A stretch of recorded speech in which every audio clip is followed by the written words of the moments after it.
Bueno, realmente se había programado que estuviera el doctor Raúl Carrillo Esper, que ustedes saben que es un experto y que ha allanado varias áreas de la medicina crítica y no se le ha escapado la obstetricia. Sin embargo, bueno, en esta ocasión se va a dedicar a un aspecto muy especial que quizá no todos los intensivistas llegan a manejar, pero que cada día cobra mayor interés y vamos a comentarlo y a discutirlo en este momento.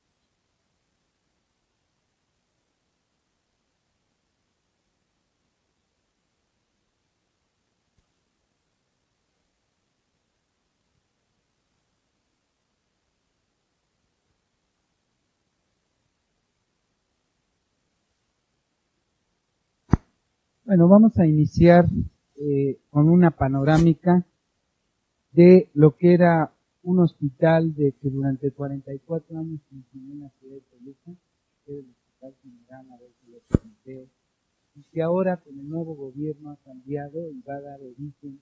Este hospital se transformó en el Centro Médico López Mateos en esta ciudad, y este viejo hospital, que ya prácticamente está derruido en un 70%, funciona dando servicio precisamente a pacientes.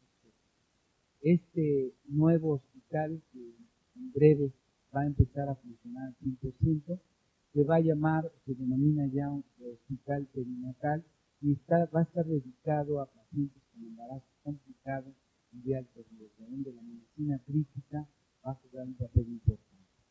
Son algunas fotografías de cómo está la terapia actualmente, ocupando el espacio físico que se mantuvo durante ese tiempo y que se reestructuró en cuanto a tecnología y equipo médico para dar soporte a estos pacientes. Es una panorámica arquitectónica, pero ya el hospital prácticamente está construido, funciona la oportunidad de ver. Bien, quisiera iniciar con una reflexión, apareció en un libro de ciencias obstétricas, no muy reciente, sin embargo, una reflexión de William Hunter de hace mucho tiempo, que decía que había dos aspectos en la obstetricia, ahora la denominamos obstetricia crítica, que realmente impresionaban y que siguen siendo el parteaguas en esta patología. O sea, hoy por hoy, las mujeres que se embarazan y tienen una complicación médica o quirúrgica fallecen en nuestro país y en muchas partes del mundo de dos aspectos importantes, que es la hemorragia, la segunda causa de muerte en nuestro país, y las convulsiones que generalmente acompañan a la paciente con hipertensión del embarazo. Esto que se dijo hace mucho tiempo sigue prevaleciendo en nuestra vida. A pesar de los avances tecnológicos, no se ha logrado abatir. Quisiera mencionar también, porque a lo mejor ustedes no están muy habituados al concepto de muerte materna, que es la que ocurre en una mujer mientras está embarazada o en los primeros 42 días que siguen a la terminación del embarazo, que es el denominado puerperio, independientemente de la duración y del sitio del embarazo, y debido a cualquier causa relacionada o agravada por el mismo embarazo, por su atención, pero se descartan los accidentes o los incidentes que puedan. Esto son patologías que coinciden con el estado grave de puerperal y que las llevan a la muerte. Se ha considerado desde el punto de vista de la salud pública como un indicador del nivel de desarrollo. Tan es así que los países que estamos en vías de desarrollo nos caracterizamos, entre otras cosas, precisamente por tener una mortalidad materna en infantil elevada. Y nuestro país no escapa a esta situación.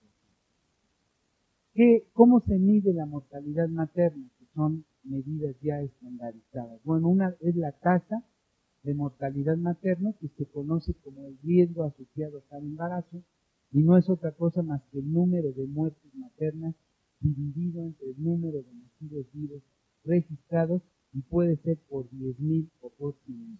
Habitualmente se comunican por 100.000 nacidos vivos, pero puede ser por el múltiplo que es nacimiento.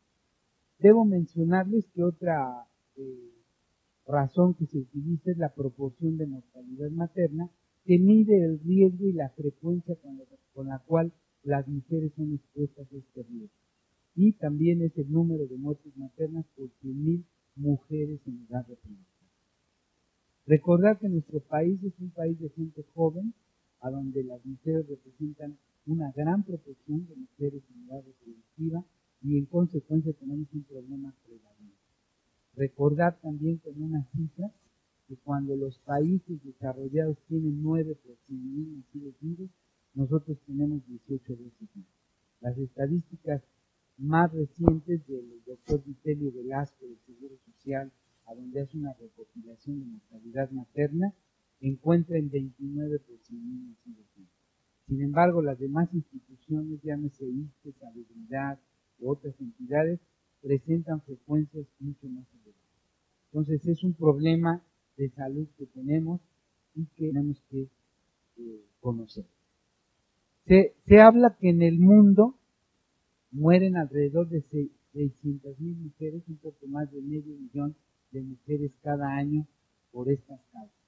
Y dicho sea de paso, estas causas no han cambiado en los últimos 100 años que tenemos estadísticas en medicina social. Y estas causas son hipertensión, en su forma más frecuente la preeclampsia, las hemorragias en todas sus formas, desde el aborto hasta el desprendimiento o ruptura uterina, y la sepsis. Han variado a través de estos años. Hace 50 años la causa número 1 era sepsis, después era hemorragia, después hipertensión, ahora han cambiado y es más frecuente, mucho más frecuente la hipertensión, después la hemorragia y mucho menos la sepsis. Entonces vean ustedes, en los países en desarrollo, el riesgo de morir de una mujer que se embaraza está adquiriendo un boleto de muerte de 1 en 48, en comparación a países desarrollados como Canadá o Europa, a donde la probabilidad de muerte es de 1 a 1800. Entonces, diametral.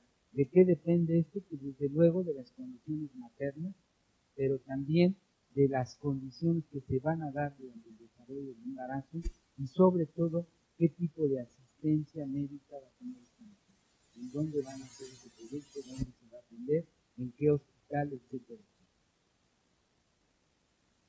Vean ustedes una estadística que publicamos en la revista de la Asociación en el 2004 y sacada de archivos de expedientes de mortalidad materna. Revisamos 3 décadas, del 73 al 2003, y vean casi 3.500 casos de muerte materna, donde la tercera parte, 37.6, son por preeclampsia y obviamente sus complicaciones. Le sigue la hemorragia con 16%, la sepsis con 9%, y en otro grupo, en un cuarto grupo, agrupamos la tercera parte de otras mujeres, a donde destacan las diabéticas con complicaciones agudas, las cardiópatas que durante el embarazo hay de todo tipo, desde arritmias hasta malformaciones de grandes cavidades, de grandes vasos arteriales que se presentan y se descubren en el embarazo. Se estima que hasta un 50% de las veces se descubre una cardiopatía a propósito de un embarazo.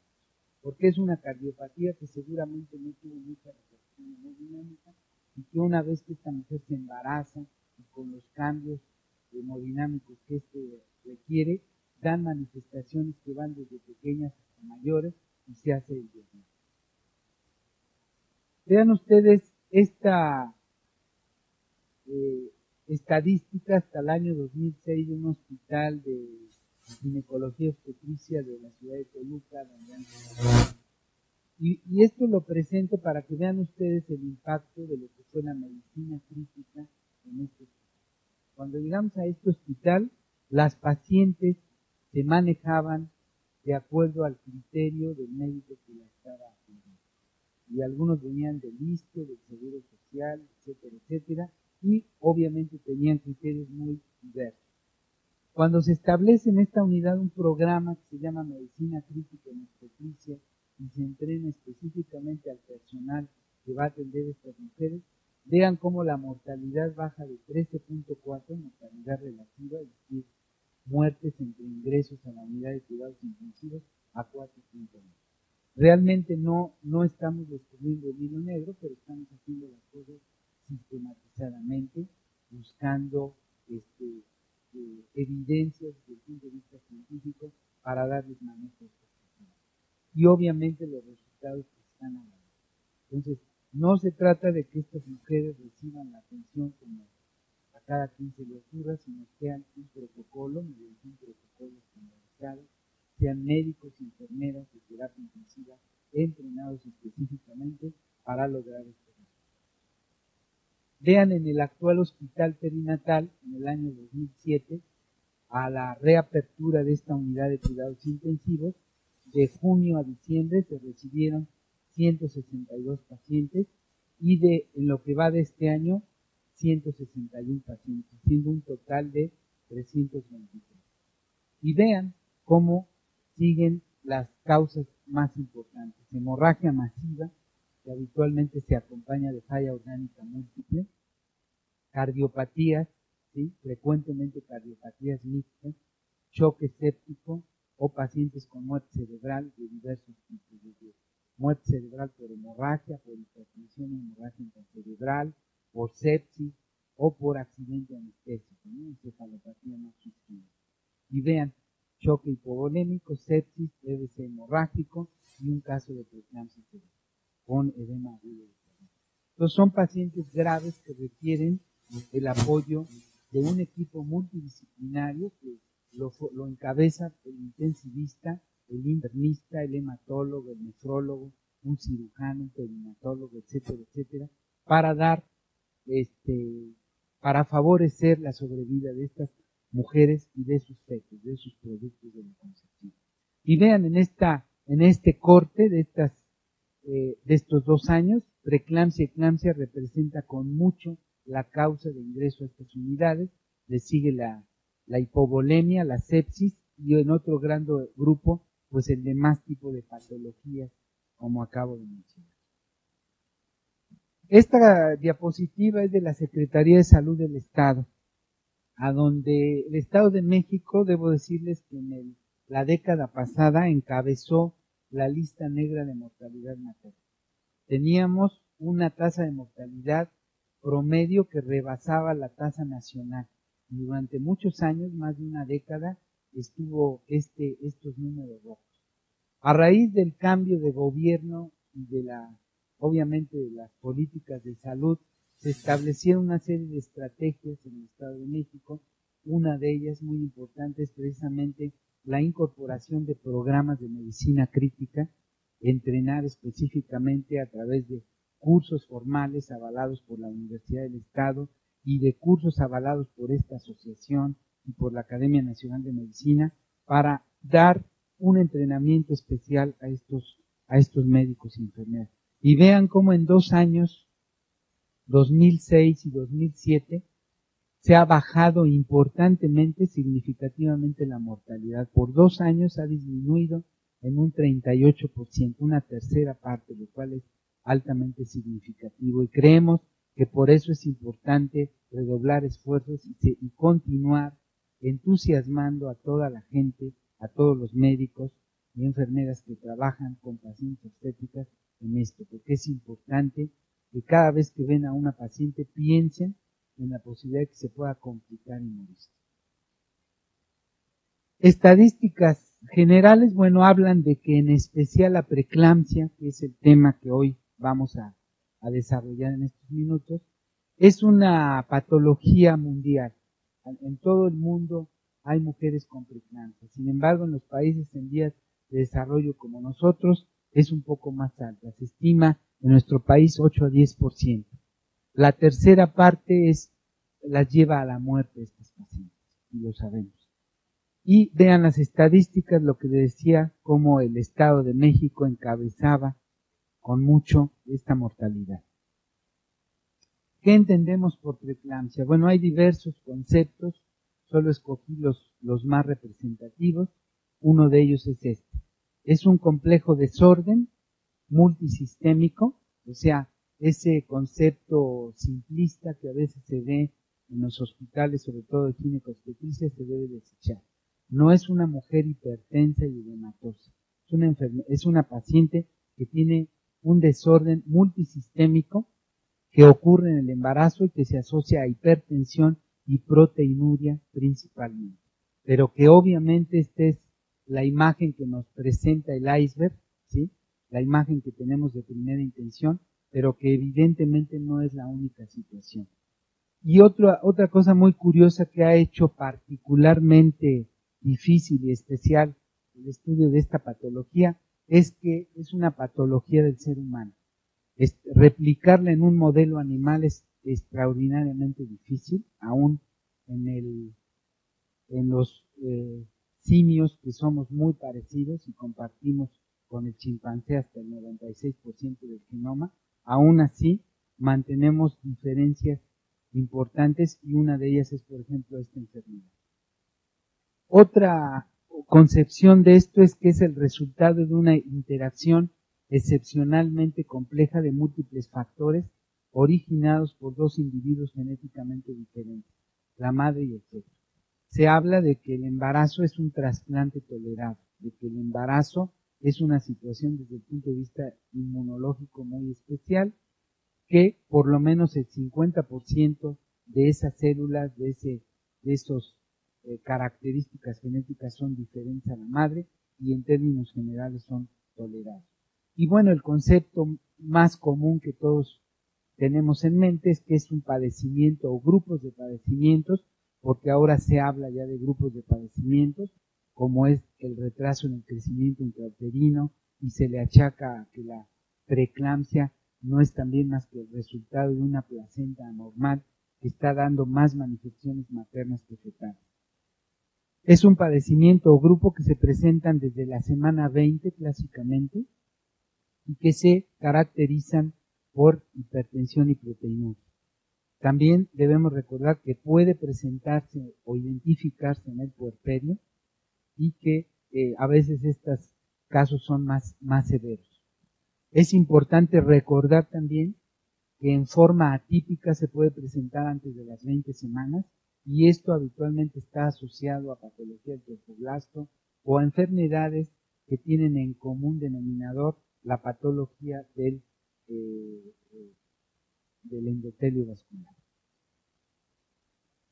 Desde el punto de vista de factores de riesgo se han identificado algunos y se hace mucho hincapié en que los médicos que ven este tipo de pacientes lo tomen en cuenta, como son los antecedentes personales o familiares.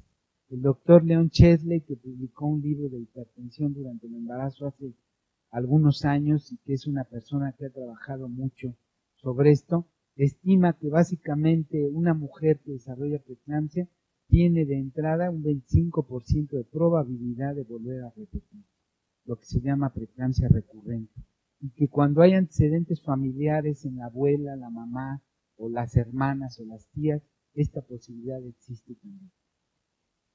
Los extremos de la vida reproductiva, la mujer que nunca se ha embarazado, y esto apoya algunos conceptos o teorías desde el punto de vista inmunológico, en cual se establece que el contacto poco tiempo con las proteínas del semen aparentemente no permite desarrollar esta tolerancia inmunológica. Y entonces es más prevalente en mujeres que inician la vida sexual y se embarazan luego, cuando se comparan con aquellas que tienen mucho tiempo de exposición a estas proteínas sin hacer un embarazo. Lo mismo la multiparidad, aquella paciente que tiene también varios embarazos se considera un factor de riesgo. Las patologías concomitantes como diabetes, vasculopatías o colágenopatías en especial, enfermedad renal, gestaciones múltiples se asocian más frecuentemente y las mujeres muy jóvenes, menos de 15 años o mayores de 35 años. Si pusiéramos una panorámica de qué factores influyen, pues prácticamente influye todo. También esto ha dificultado el poder tener un esquema fisiopatológico y no se diga un esquema etiológico. Es una patología en que tiene que ver hasta el medio ambiente. Hay estudios que hablan de que en el invierno es más prevalente y probablemente está en función de los rayos infrarrojos, de la cantidad de ozono, etcétera. Hay infinidad de estudios. Por supuesto que el sitio de implantación de la placenta, la dieta, se han argumentado muchos aspectos y podríamos mencionar algunos, por ejemplo, los famosos antioxidantes como el zinc la vitamina C, la vitamina E, algunos micronutrientes como el selenio, que se ha comprobado actualmente que tiene que ver con la estimulación de un grupo de enzimas que se encuentran en algunas células en especial, como por ejemplo los eritrocitos. Tienen unas enzimas que son las que capturan radicales libres y que depende su estimulación de algunas sustancias como estas. Diferencias genéticas entre la madre y el feto, hipoperfusión, reacciones inmunológicas inflamatorias exageradas. Hay modelos que hablan de que la preeclampsia es una respuesta inflamatoria sistémica y en muchos aspectos se comparten las características. La participación de mediadores endoteliales, células sanguíneas, en especial neutrófilos y plaquetas que juegan un papel importante, y por supuesto el eritrocito, y actividad endotelial plaquetaria o leucocitaria, que está en relación con la disfunción endotelial, con la hipoperfusión, con la invasión anormal de arteriolas, y que finalmente llevan a estas mujeres a la manifestación más importante, que es la hipertensión arterial. Vean ustedes, antes de hablar propiamente de algunos aspectos de la fisiopatología, cómo este pequeño estudio demostró, ¿sí?, que el solo ingresar a las pacientes a cuidados intensivos y seguir un protocolo de manejo y una vigilancia especial mejoraba el pronóstico de las pacientes. Demostrar en un hospital que cuando se compara aquellas que se manejan en las unidades de tococirugía en comparación con las unidades de cuidado intensivo, los resultados son muy diferentes. En cuanto a días de estancia, vean cómo requiere menos estancia, las complicaciones se nos complican menos, convulsionan menos, tienen menos hemorragia cerebral, no tenemos óbitos habitualmente, y generalmente logramos el objetivo más importante, que es evitar que una mujer se muera, en comparación cuando son manejadas como cada quien se le pueda ocurrir.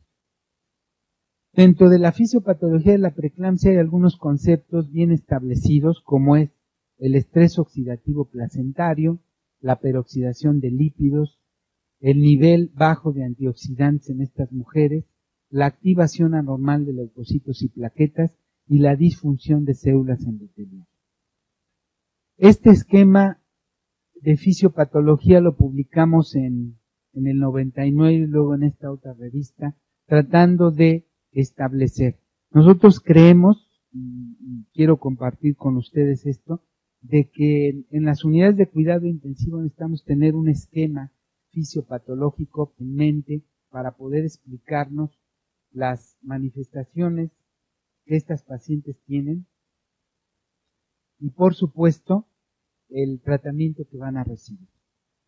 Estas manifestaciones clínicas van a depender de un concepto fisiopatológico que hemos tratado de resumir aquí y que vamos a tratar de explicar. La invasión del trofoblasto, todos sabemos que para que un embarazo suceda en la especie humana normal, se requiere que esta placentación, que se llama placentación hemocorial, en la cual nunca están en contacto directo la sangre materna y la fetal, se lleve a cabo. Y se conocen ahora, en los últimos años, se conocen algunos detalles de lo que es la vasculogénesis y la angiogénesis en este orden, que finalmente van a coincidir en una invasión trofoblástica. El trofoblasto es el tejido que da origen a la placenta, es un tejido que se parece al tejido neoplásico, es altamente invasivo, con la característica de que no altera las funciones de la célula como lo hace un tejido neoplásico.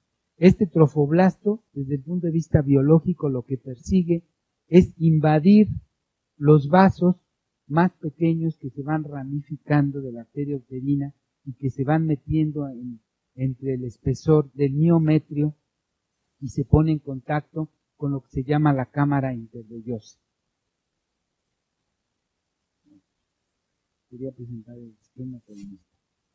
Este esquema intervelloso, que es lo que se conoce como barrera fetoplacentaria, no es otra cosa más que las células del trofoblasto y el endotelio del capilar arteriovenoso que está. A través de este sistema placenta hemocorial es como se llevan a cabo los intercambios entre el feto y la madre. En el momento en que esta mujer termina el embarazo por un aborto, un parto, una cesárea, y se desprende este tejido, entonces puede haber una mezcla parcial de algunas células del feto que entran a territorio materno. Y es lo que sucede, por ejemplo, cuando la madre es RH negativa y el producto es positivo, y en ese momento se isoinmuniza.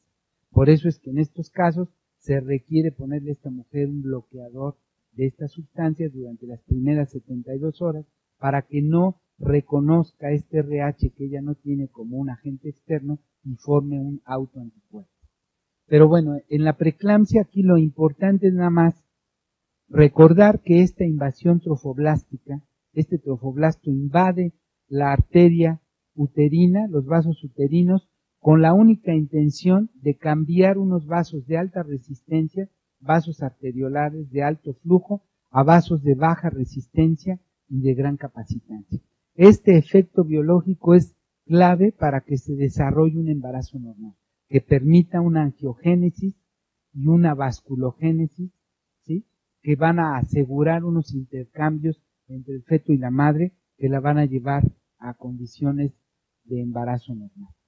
Esto no sucede en las mujeres que van a desarrollar preeclampsia y obviamente desde etapas muy tempranas de la gestación, que clínicamente no tenemos la forma de demostrarlo, empieza a haber cambios en esta invasión trofoblástica.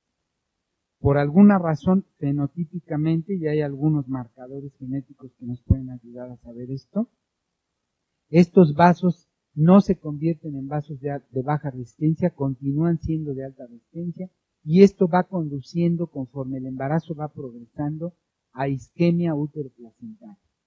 Esta isquemia úteroplacentaria, por un defecto histológico mediado por aspectos inmunológicos y genéticos, lleva a la paciente a 4 aspectos fundamentales. Esto lo publicó el doctor Gustavo Dekker, un holandés, en Ámsterdam, que ha trabajado mucho sobre esto y describió bien que estos 4 aspectos se presentan tempranamente en las mujeres que van a desarrollar preeclampsia. Una peroxidación de lípidos anormal, que en el eritrocito de algunas mujeres que hacen algunas patologías, como vamos a ver, se puede demostrar.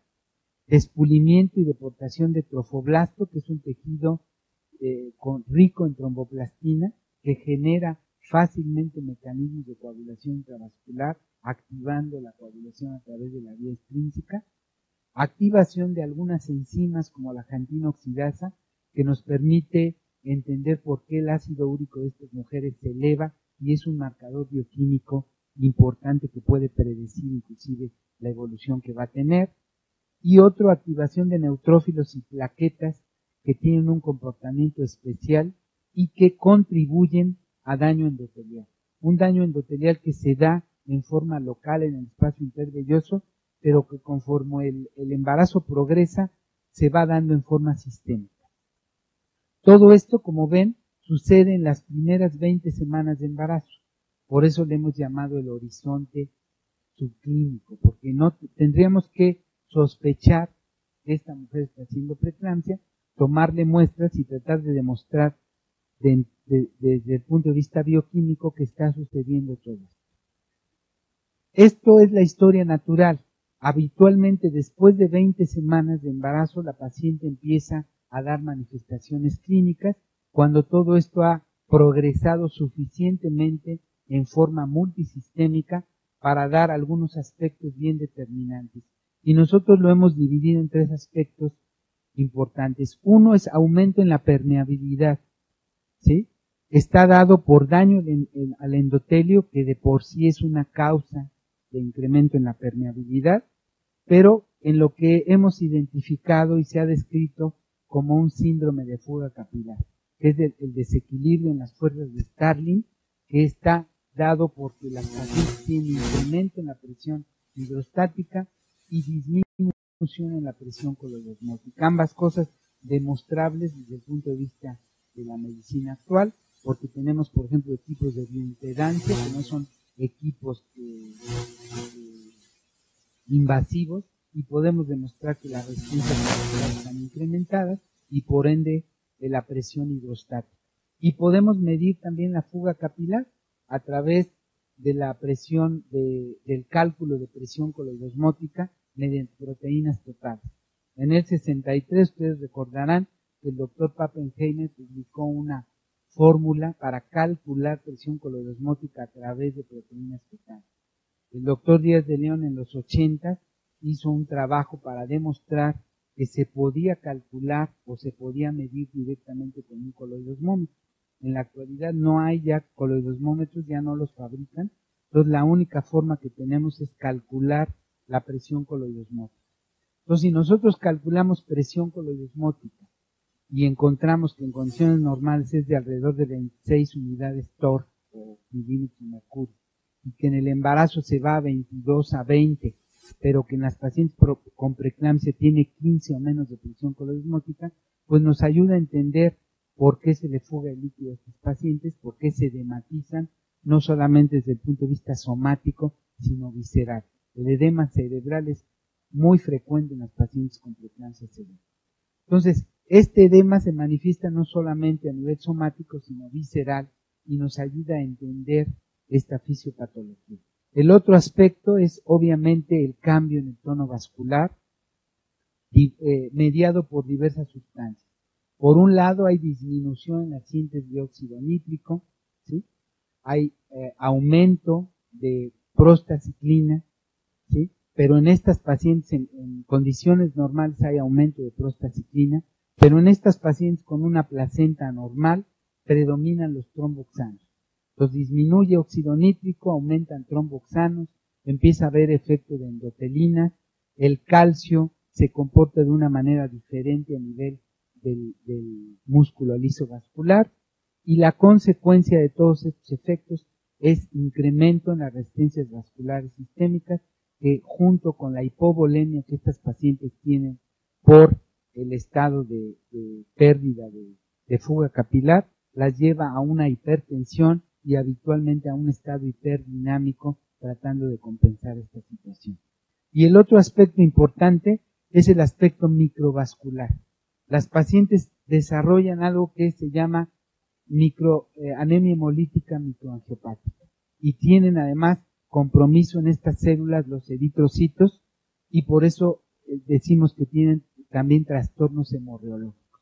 El eritrocito, por los cambios en la peroxidación de lípidos, cambia su estructura, pierde la capacidad para amoldarse a esta pequeña microcirculación anormal y fácilmente se fragmenta o se rompe. Y entonces estas pacientes hacen microagregados, trombocitopenia, anemia hemolítica microangiopática, y esta los lleva a trastornos de la coagulación y la fibrinolisis, que podemos demostrar desde el punto de vista del laboratorio como CID. Por eso es frecuente que tienen insuficiencia renal aguda, porque frecuentemente hacen anemia hemolítica microangiopática, y cuando esta anemia hemolítica microangiopática en especial se centraliza en el hígado como órgano clave, se le llama HELP, lo que el doctor Weinstein en el 82 bautizara con este acrónimo de síndrome de HELP, que es hemólisis, elevación de enzimas hepáticas y plaquetopenia. Debo decirles que este síndrome de HELP que todo el mundo conocemos, porque se publicó en inglés en el American Journal, aquí en México hubo un trabajo de la doctora Espinosa Morales, una hematóloga, y del doctor Díaz de León, y están los dos trabajos en la literatura para quien quiera revisar. Son del año 82, el trabajo de mexicano es de enero del 82 en la revista del Seguro Social, y ellos le llamaron anemia hemolítica microangiopática en la toxemia severa. Estudiaron 79 casos a donde midieron no solamente lo que dice Weinstein, sino además midieron aptoglobinas y midieron hemoglobina libre. Weinstein en Tucson, Arizona, midió 29 pacientes y a él se le ocurrió el término novedoso de HELP, y ahora es como se conoce. Todos los casos de HELP son anemia hemolítica microangiopática, en la cual el hígado es específicamente el que está más afectado. No todos los casos de HELP, no todos los casos de anemia hemolítica son síndrome de HELP. ¿Sí? Bien, Raúl Carrillo publicó también recientemente en un libro de clínicas de estados hipertensivos del embarazo estos conceptos que están en relación a algo que vamos a mencionar.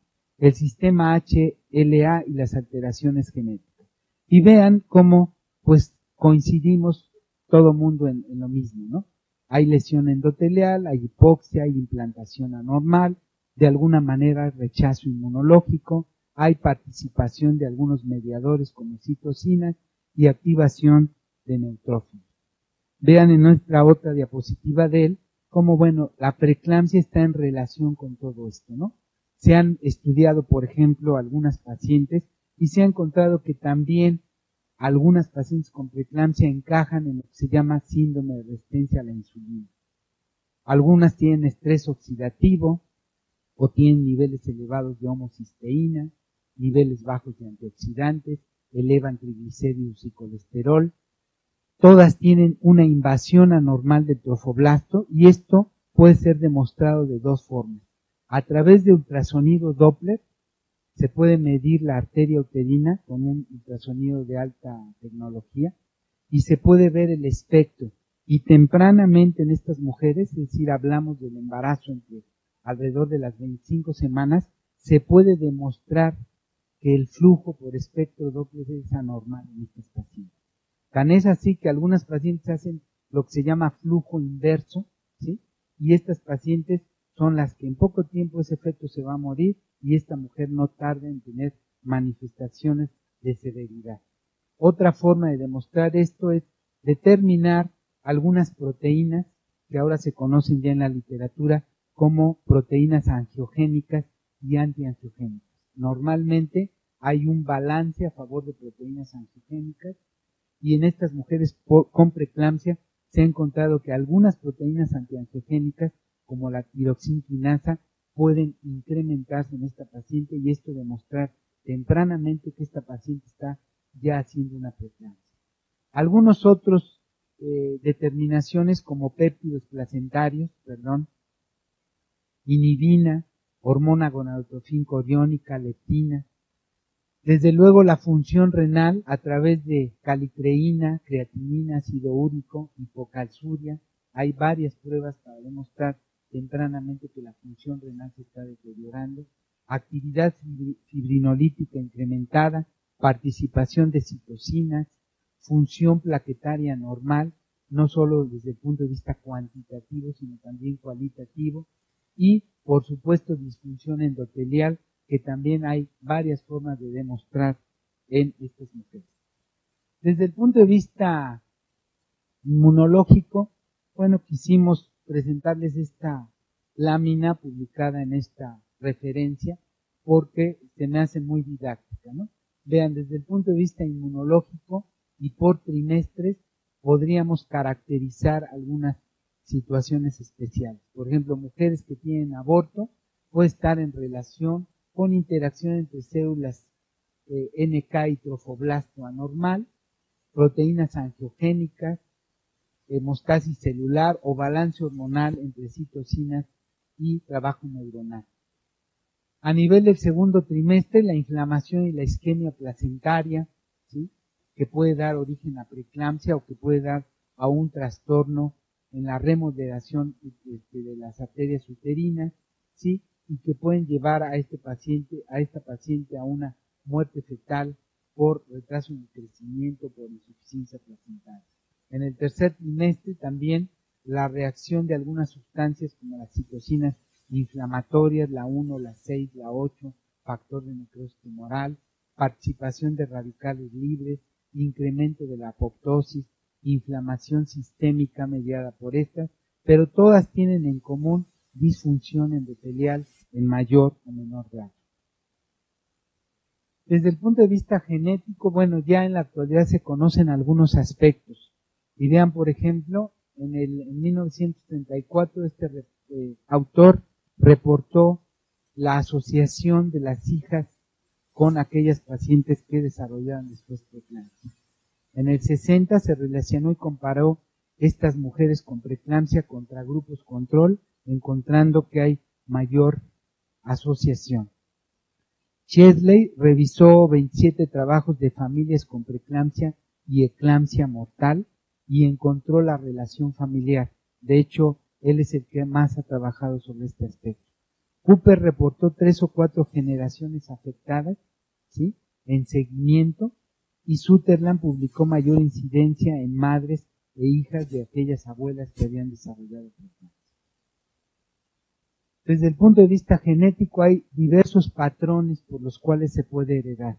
Uno es el autosómico recesivo, el dominante, con penetración incompleta, poligénico, multifactorial, mitocondrial, o el patrón de herencia único que involucra interacción entre componentes genéticos de la madre y algunos del padre a través de la unidad feto-placentaria. Decimos a veces en broma que en un futuro, yo creo no muy lejano, cuando una mujer decide embarazarse de un varón, a lo mejor va a recurrir al laboratorio de genética para ver qué posibilidad tiene de desarrollar preeclampsia de acuerdo al patrón genético que exhibe su esposo o su novio.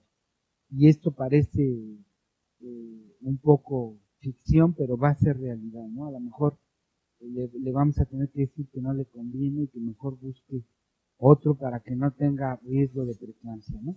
Vean ustedes algunos marcadores, por ejemplo.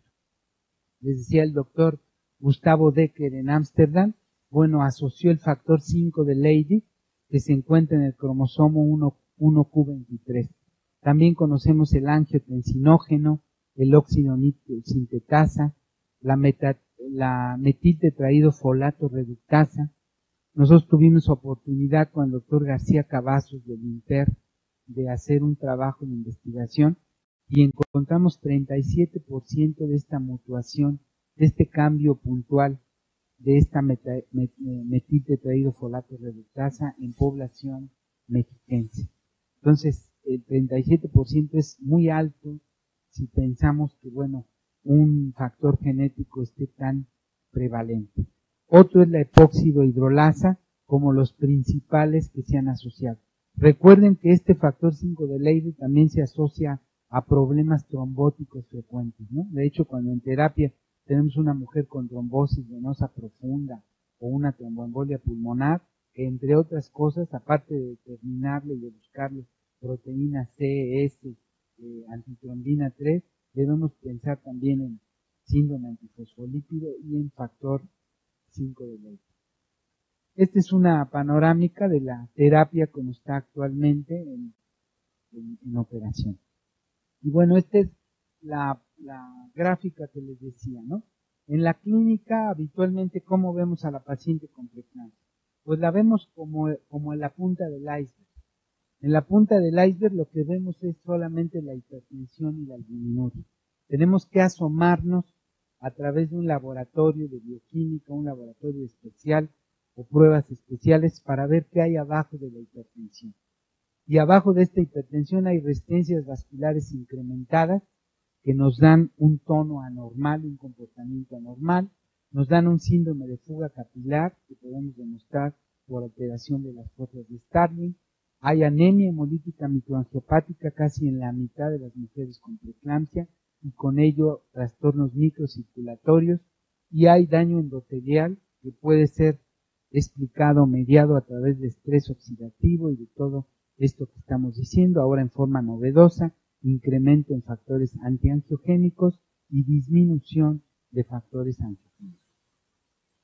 Y bueno, se ha estudiado desde la célula endotelial hasta el calcio, y hay en la literatura médica miles de estudios, y todos los días hay cientos de estudios que se pueden consultar y revisar sobre los diversos aspectos de la fisiopatología de la preeclampsia.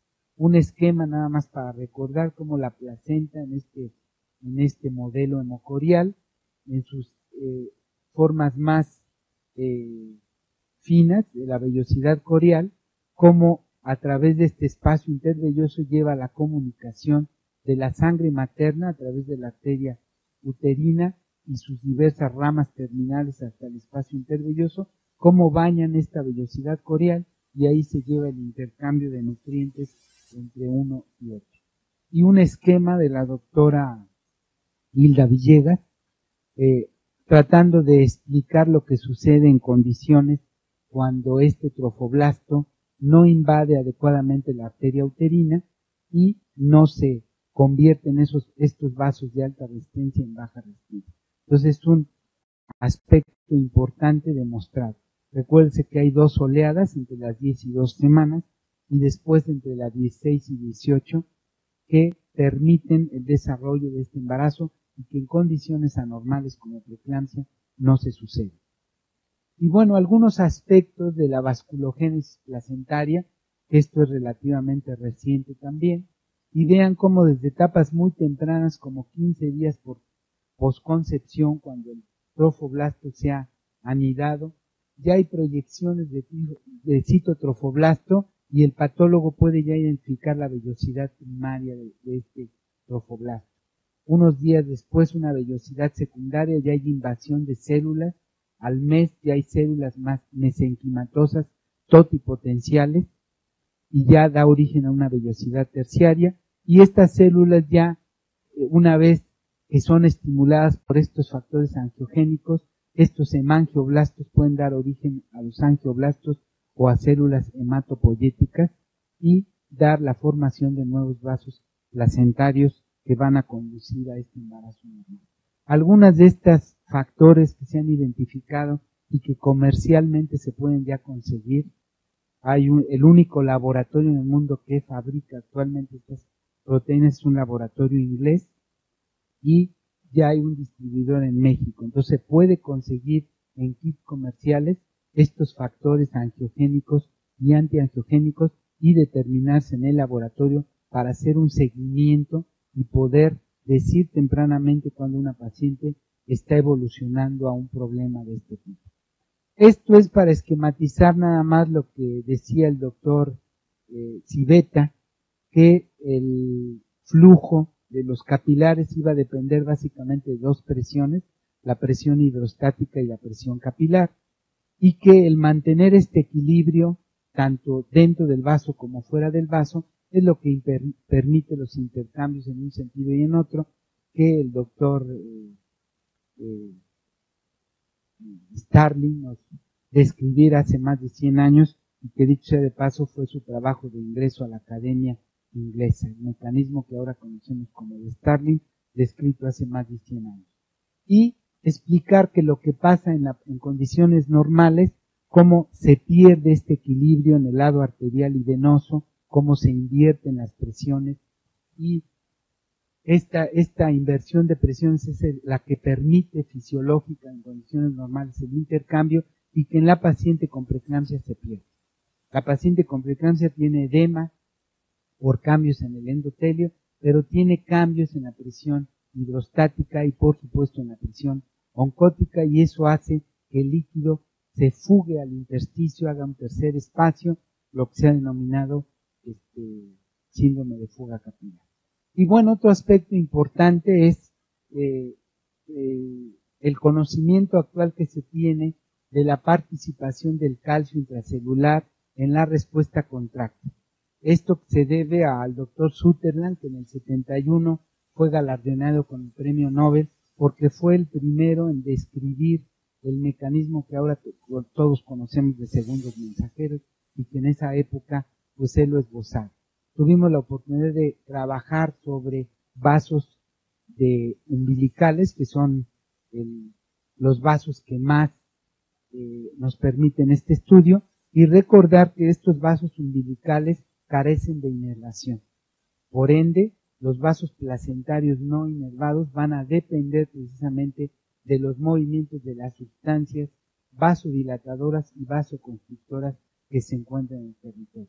De ahí lo importante de entender que, por ejemplo, el calcio intracelular, como se demostró en este trabajo, juega un papel muy importante en los vasos placentarios y en los vasos uterinos, que aparentemente la respuesta, es decir, el tono vascular va a depender de la concentración de calcio intracelular y que por eso, hoy por hoy, el tratamiento con calcio antagonistas, desde el sulfato de magnesio hasta los que ustedes me quieran decir, tienen efectos favorables en estas mujeres, porque no solo abaten resistencias vasculares sistémicas, sino que en un momento dado permiten un flujo a nivel del espacio intervelloso y por ende hacia el feto favorable. Entonces ahora entendemos bien que a pesar de que el sulfato de magnesio se usa desde hace 100 años y los rusos fueron los primeros en usarlo, pues tenían razón y es uno de los fármacos que se utiliza actualmente. Algunas situaciones como por ejemplo, ¿qué regula la tensión arterial en el embarazo? Bueno, pues la reducción en la tensión la reducción de la tensión arterial a pesar del incremento en el gasto cardíaco. Por ejemplo, sabemos que en condiciones normales la disminución del 30% de las resistencias vasculares, ¿sí?, puede hacerse muy evidente en etapas tan tempranas. ¿Por qué? ¿Qué explicación le daríamos al hecho de que en condiciones normales una mujer hace inclusive hipotensión arterial? De hecho, cuando va a la consulta prenatal, el grueso de las mujeres a veces están hipotensas, manejan 80, 90, 100, 90, 50, 80, 60 milímetros de mercurio y a veces se le prescribe alguna sustancia presora para elevar su presión arterial.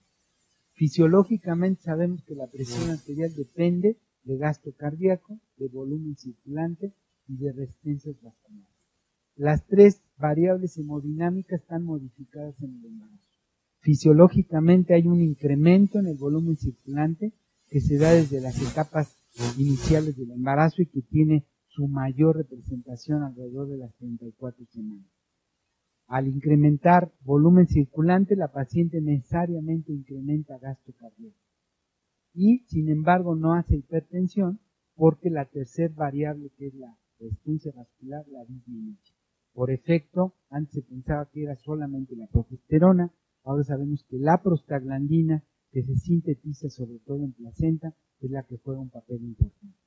Entonces, estas sustancias vasodilatadoras son las que permiten que la mujer se vasodilate, tenga una mayor capacidad de almacenamiento y entonces pueda manejar un volumen circulante mayor y por ende un gasto cardíaco más elevado sin hacer hipertensión. Esto es tan cierto que sabemos que una mujer que tiene de 70 kilos, que tendría el 7% de su peso corporal, 4.900 mililitros, 5 litros de volumen circulante, en el embarazo llega a tener 7 y hasta 7,5 de volumen circulante. Es un mecanismo que asegura, entre otras cosas, que cuando tenga el parto y pierda 600, 800 mililitros, 1 litro, no se va a deteriorar como cualquier otro paciente.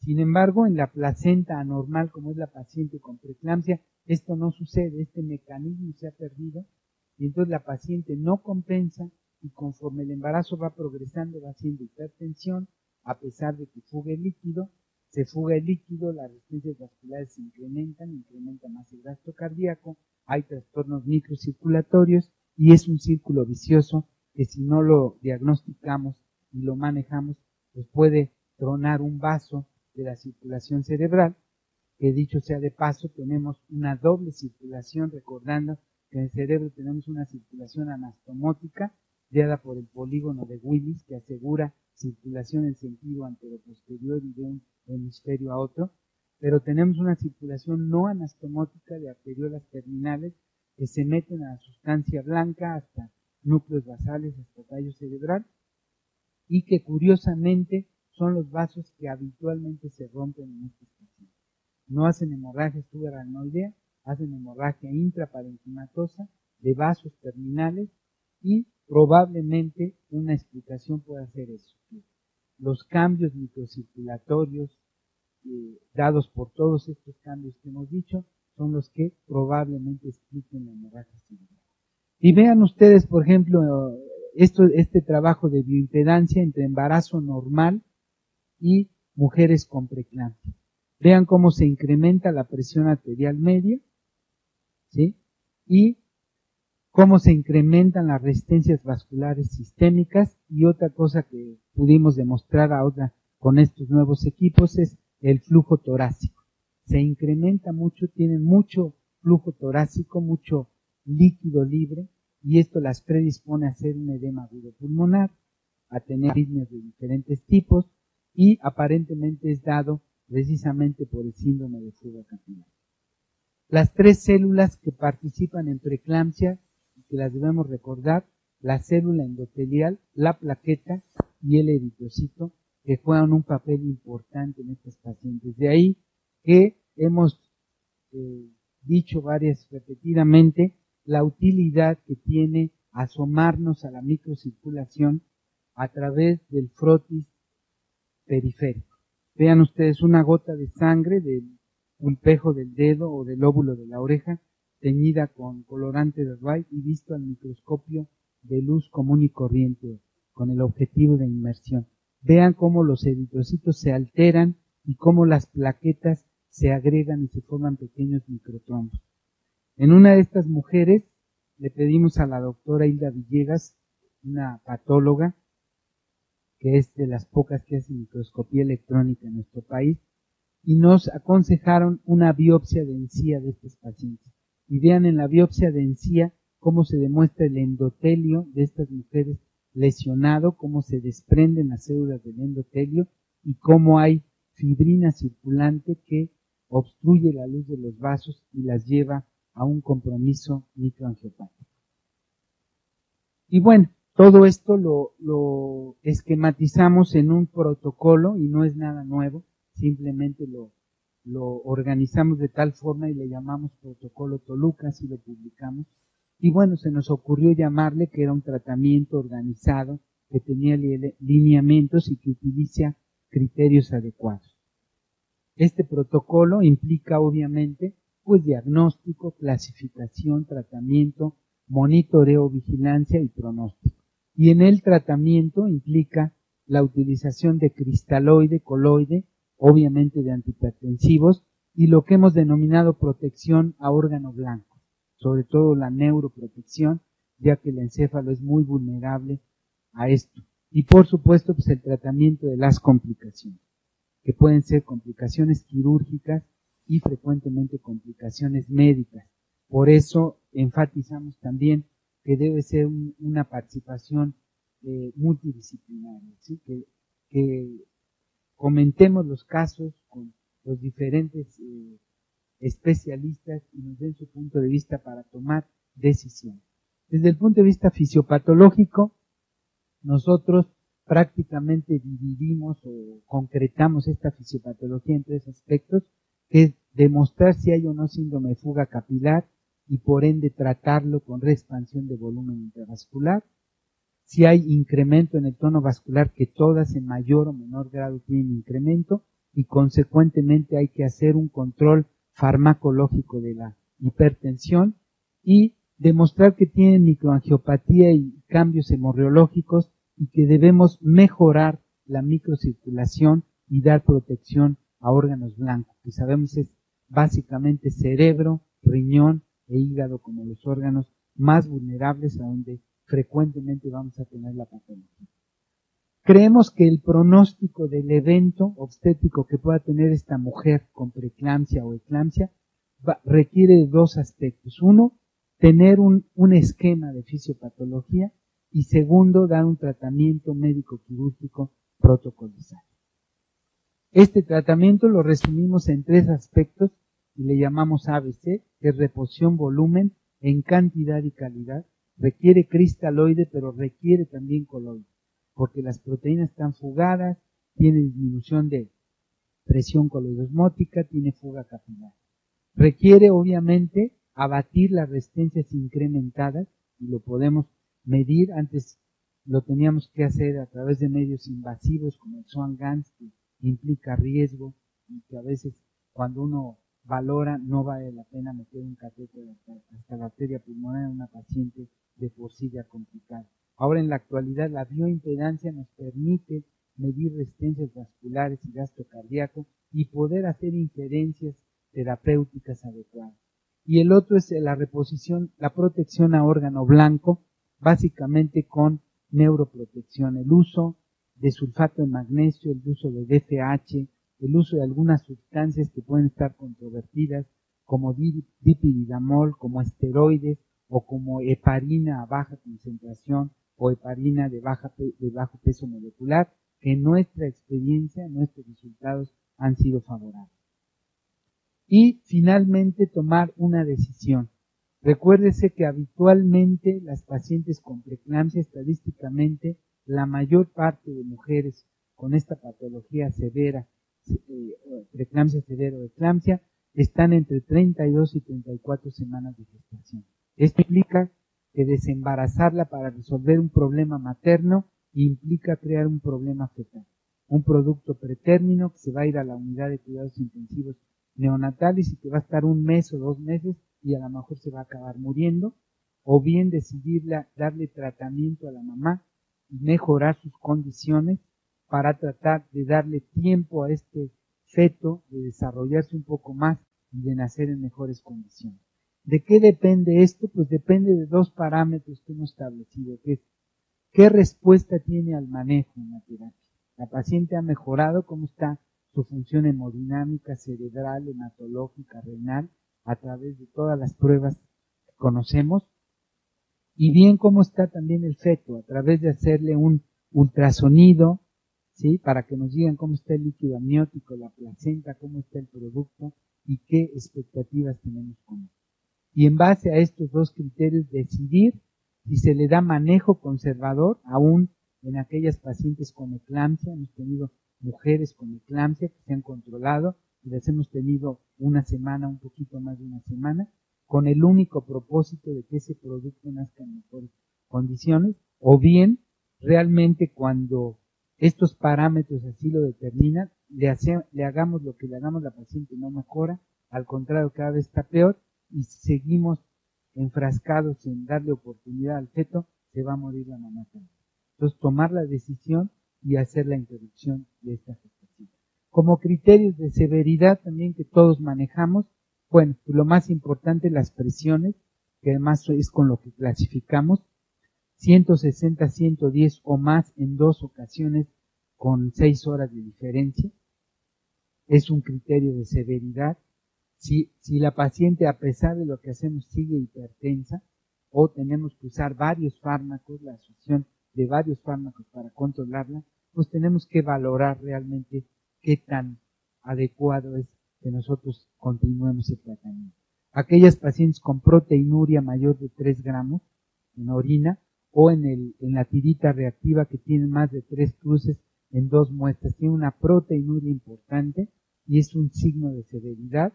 La repercusión a nivel renal, oliguria menos de 500 mililitros en 24 horas o menos de 18 mililitros por hora.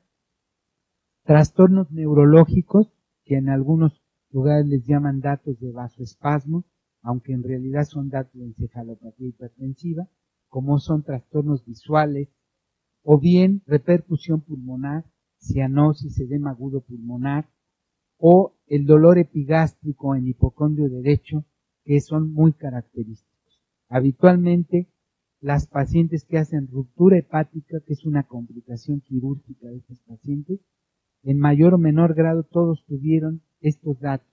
Y cuando analizamos en los comités de mortalidad, siempre se confundió con gastritis, con colecistitis, con colitis, nunca le dieron importancia a este dato, y resulta que esta paciente estaba manifestando que ese hígado estaba a tensión, esa cápsula de Gleason estaba a tensión y se iba a romper, iba a ser un hematoma y después una ruptura.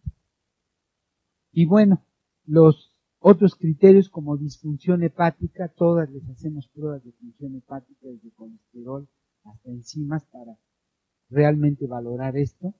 Restricción del crecimiento intrauterino, porque es un criterio de severidad. En la mujer se manifiesta de muchos tipos y en el producto pues repercute en su crecimiento. La trombocitopenia, un sensor muy específico. Todas las pacientes con preeclampsia severa y menos de 100,000 plaquetas deben ser consideradas seriamente para interrumpir. La presión coloidosmótica menor de 15, cuando sabemos que lo normal está entre 22 y 24, y lo que se llama el síndrome, el índice de fuga, que es dividir, esto lo sacamos solamente por analogía, tampoco es una invención, o sea, todos sabemos en terapia intensiva que podemos calcular presión capilar en puño y presión hidrostática, y cuando esta relación entre una y otra se va perdiendo, ese paciente va a ser edema agudo pulmonar. Entonces, bueno, se nos ocurrió simplemente traspolar esto y representar la presión hidrostática por la presión arterial media y calcular la presión coloidosmótica. Y empezamos jugando con las cifras y encontramos que había una relación también. hay una relación entre presión hidrostática y presión colorosmótica. Cuando nosotros perdemos la relación, o porque hacemos hipertensión, o porque hacemos hipoproteinemia, o por ambas cosas como sucede en la preeclampsia, pues se pierde la relación, se desequilibran estas fuerzas de Starling y hay una fuga capilar, ¿no? Y lo hemos visto en el paciente séptico, en el paciente quemado, que es donde originalmente se describió el síndrome de fuga capilar. Y bueno, ¿qué es lo que tenemos que hacer? Pues desde luego corregir el volumen circulante, mejorar la perfusión multiorgánica, ¿sí? Y usamos soluciones cristaloides. Unas escuelas hablan de la glucosa hipertónica, de la salina, del Harman, de la solución polarizante. Realmente es la que tengamos a la mano. Cualquier solución nos va a servir para reanimar a esta paciente. La dosis va a depender de cada paciente, pero en términos generales utilizamos 125 a 150 por hora, más o menos dependiendo de cada paciente. Recomendamos el uso de albúmina, sobre todo si es una paciente con una presión coloidosmótica muy castigada, y en base a esto utilizamos la albúmina o el almidón o algún otro expansor como el hemacel, la gelatina o cualquier otro que tengan el plasma, ¿no? Hay algunos hospitales, porque recordemos que la albúmina es muy cara, pero bueno, si no tenemos albúmina podemos recurrir al plasma y corregir esto también. Una imagen de un trabajo que hicimos midiendo velocidad de flujo cerebral en las principales arterias del polígono de Willis, a donde demostramos que las pacientes, porque esto se publicó en el 97, se pensaba que perdían la autorregulación cerebral y que por eso convulsionaban, y realmente pues no, como decían algunos autores en la literatura, hay cambios en la circulación cerebral, sin embargo, la mayoría de las pacientes los mantiene, y esto se pudo demostrar en concordancia con otros autores. Dentro de la historia natural de la hipertensión, cosa que no vemos en la preeclampsia, porque la preeclampsia tiene menos de 20 semanas que se expone a hipertensión, habitualmente son alrededor de 14, 12 semanas y va siempre de menor a mayor. ¿Por qué? Porque la preeclampsia es una enfermedad evolutiva. También es algo que debemos de pensar, que no porque la veo ahorita y tiene una preeclampsia leve, a lo mejor dentro de 3 horas o en la noche o el día de mañana, esa paciente está convulsionando. Entonces no hay que subestimar las cifras de presión arterial, por eso hay que estudiar a la paciente, asomarse a la punta del iceberg y ver qué es lo que está abajo, qué tantas alteraciones tiene, para ver qué tanto valor va a tener la presión que tiene. Entonces, bueno, sabemos que la historia de la hipertensión pues va a tener todas las repercusiones que conocemos en corazón, en grandes vasos, en cerebro, en riñón, etcétera, etcétera. Cosa que habitualmente no vemos en paciente con preeclampsia, a menos que sea una hipertensa crónica y que además hace una preeclampsia que se llama sobreagregada. O sea, puede ser hipertensa y además esta mujer desarrolla preeclampsia, cosa que a veces no es fácil diagnosticar el traslape entre una y otra situación, pero obviamente la balanza en el tratamiento se inclina hacia el manejo de preeclampsia.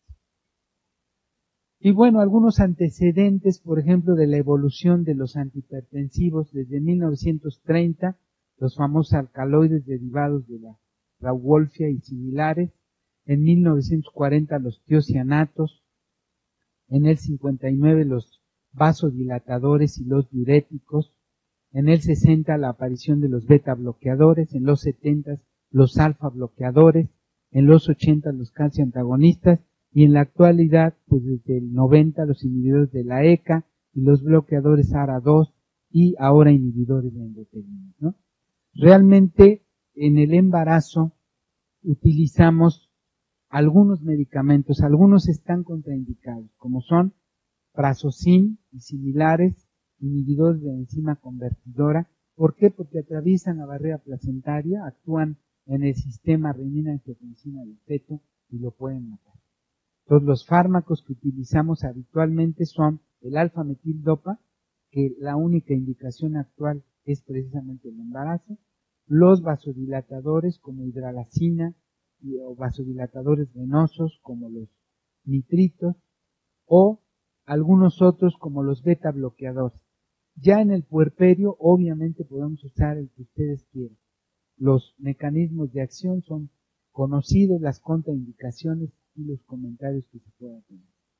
Recurrimos a la nitroglicerina y al nitroprusiato en casos especiales, por ejemplo, los nitroprusiato, sobre todo en aquellas pacientes con edema agudo pulmonar, obviamente. Diazóxido, por ejemplo, no es muy utilizado por los efectos secundarios, ¿sí? Los efectos súbitos que puede asociarse al desprendimiento de placenta y a óbito, entonces preferimos no utilizar. Los diuréticos, por supuesto, están indicados como apoyo al paciente que tiene edema agudo pulmonar, falla cardíaca o paciente con falla renal, y que se da como apoyo para disminuir la etapa oligúrica y ayudar a favorecer la conversión a la fase poliúrica de la insuficiencia renal. Bueno, algunas características en cambio a selectividad cardíaca, ¿sí? Que, por ejemplo, el abetalol y el carvedilol, que lo usamos frecuentemente en el puerperio, no durante el embarazo. Y otro medicamento que, bueno, nosotros utilizamos, yo lo aprendí a manejar en la raza con el doctor Raúl González Álvarez, que en ese entonces era el jefe de la terapia de cuidados intensivos. Él manejó la isosuprina y este fármaco que se conoce desde los 50 es un agonista beta 2, no está considerado como antihipertensivo, sin embargo, sus efectos secundarios, como es vasodilatación, lo hacen comportarse como un vasodilatador y por ende como un antihipertensivo. Nosotros lo hemos manejado con buena respuesta, inclusive mejor que la hidrolazina parenteral, y por eso es que se los pongo. Se maneja a dosis respuesta, es el Vadosilan diluido, nosotros lo ponemos siempre 50 miligramos en 250 o 10 en 50, en esa proporción, en solución glucosada a dosis respuesta. Y realmente los efectos son favorables, es barato, es fácil de manejar y nos ayuda a controlar la hipertensión de estas pacientes rápidamente. Por supuesto que la hidralacina, como uno de los que más se utiliza, es un vasodilatador, su mecanismo se ha establecido claramente y se supone que tiene que ver con la movilización de cationes de calcio intracelular a través del músculo liso y se ha demostrado que sí afecta negativamente el flujo uteroplacentario. Sin embargo, como lo usamos realmente por espacio de horas, ¿sí? Excepcionalmente por días, realmente no tiene un efecto negativo significativo sobre los fetos. Otros son los calcioantagonistas como la nifedipina. Aquí lo que se recomienda nada más es que si se utiliza la nifedipina, sobre todo por vía sublingual, primero se precarga al paciente. O sea, no utilizar, por supuesto, ningún vasodilatador si la paciente está hipovolémica. ¿Por qué? Porque le baja la presión, pero en una mujer con un feto vivo frecuentemente desprende la placenta inmunal. Entonces, para evitar esa complicación desagradable, pues hay que primero precargar a la paciente y si no tenemos otro fármaco usar nifedipina, pero con esa precaución. El sulfato de magnesio, como decía, utilizado hace 100 años, pues bloquea receptores a nivel central, pero también tiene efecto a nivel periférico. Es un vasodilatador, aumenta el flujo sanguíneo, protege de daño isquémico, aunque también me podrían decir, y aumenta la producción de prostaciclina a nivel endotelial. Entonces, son efectos importantes que se han demostrado y que sigue utilizando. Nosotros recomendamos que se usen 4 gramos diluidos en solución y se pasen en bolo y pueden ser 1 gramo por hora. Excepcionalmente van a requerir más de ese tiempo. Recuérdese que la dosis tóxica del magnesio pues está en función de la cantidad de miliequivalentes. Entonces va desde el nistagmo, la prolongación del QT, la pérdida de los reflejos osteotendinosos, la depresión o el paro cardiorrespiratorio. Recordar que se revierte con gluconato de calcio, sostenerlo a la mano siempre y que el residente y la enfermera pues recuerden esto para evitar también una situación desagradable. El DFH, que es un estabilizador de membrana que inhibe despolarización, también se utiliza. En un trabajo que hicimos con el INPER, encontramos que a las dosis farmacológicas de 10 a 15 miligramos por kilo no es suficiente como fármaco antiepiléptico. Es decir, por eso es que en obstetricia se recomienda que se use junto con sulfato de magnesio. Por un lado, se pasa la carga de sulfato de magnesio, además se impregna con difenilidantoides, porque se potencializan los efectos y se logran mejores resultados. Cuando se hizo el estudio se demostró que las dosis en sangre no alcanzaban los niveles adecuados desde el punto de vista farmacológico para proteger o neuroproteger a la paciente. La dexametasona es muy controversial, sin embargo, bueno, nosotros tenemos 3 argumentos a favor, que es que todas las pacientes tienen daño endotelial, que de alguna manera hacen edema cerebral vasogénico inicial,